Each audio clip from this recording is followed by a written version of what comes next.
안녕하십니까. 가톨릭대학교 성빈센트 병원 영양팀 정소리 영양사입니다. 당뇨병에 대해 널리 알려진 최근 건강관리 트렌드로 급부상한 혈당 스파이크라는 말을 들어보신 적 있으신가요? 혈당 스파이크란 정식적인 진단명은 아니지만 식후 혈당이 급격하게 올라갔다 빠르게 떨어지는 현상을 의미합니다.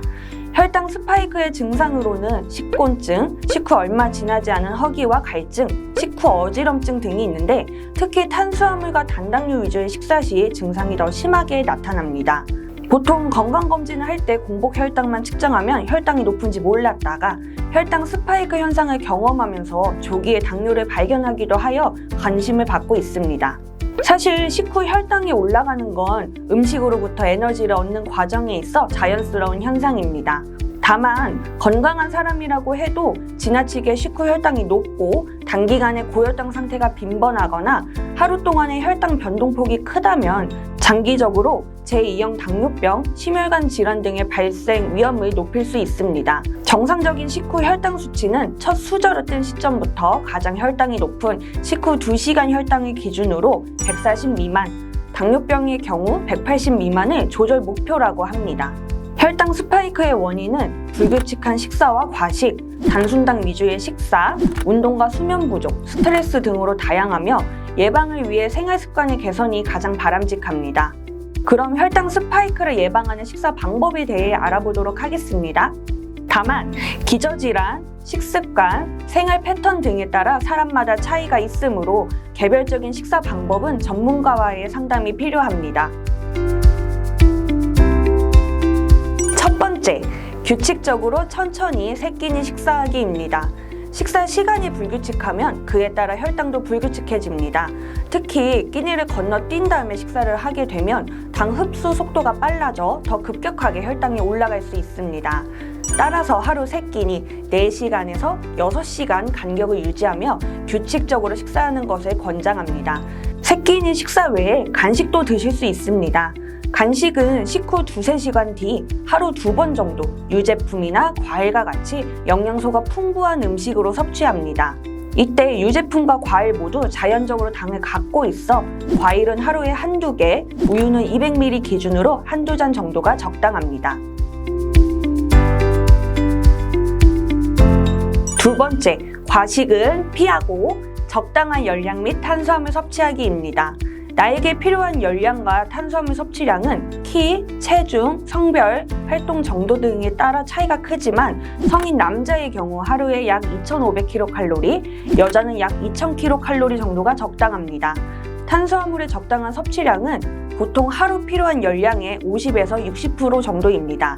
3끼니 식사를 한다면 매 끼니 밥은 반에서 1공기 정도, 식빵은 2-3쪽, 고구마는 중간 크기로 하나에서 하나 반, 면은 삶아서 작은 밥공기에 하나에서 하나 반 공기 정도를 한 가지씩 드실 수 있습니다. 하지만 지나친 탄수화물 제한은 저혈당이 올 수 있고 지속적으로 식사량이 저조하면 몸에서 당을 만들어내면서 오히려 혈당이 올라갈 수 있기 때문에 무조건적인 탄수화물 섭취 제한은 주의가 필요합니다. 세 번째, 단순당 섭취 제한하기입니다. 단순당은 체내 흡수 속도가 빨라 혈당을 급격하게 올리고 이를 낮추려 오히려 인슐린이 과량 분비되면서 혈당이 빠르게 낮아져 금세 배고픔을 느끼면서 과식으로 이어질 수도 있습니다. 단순당 제한을 위해 흔히 단맛이 느껴지는 음식은 피하는 것이 좋습니다.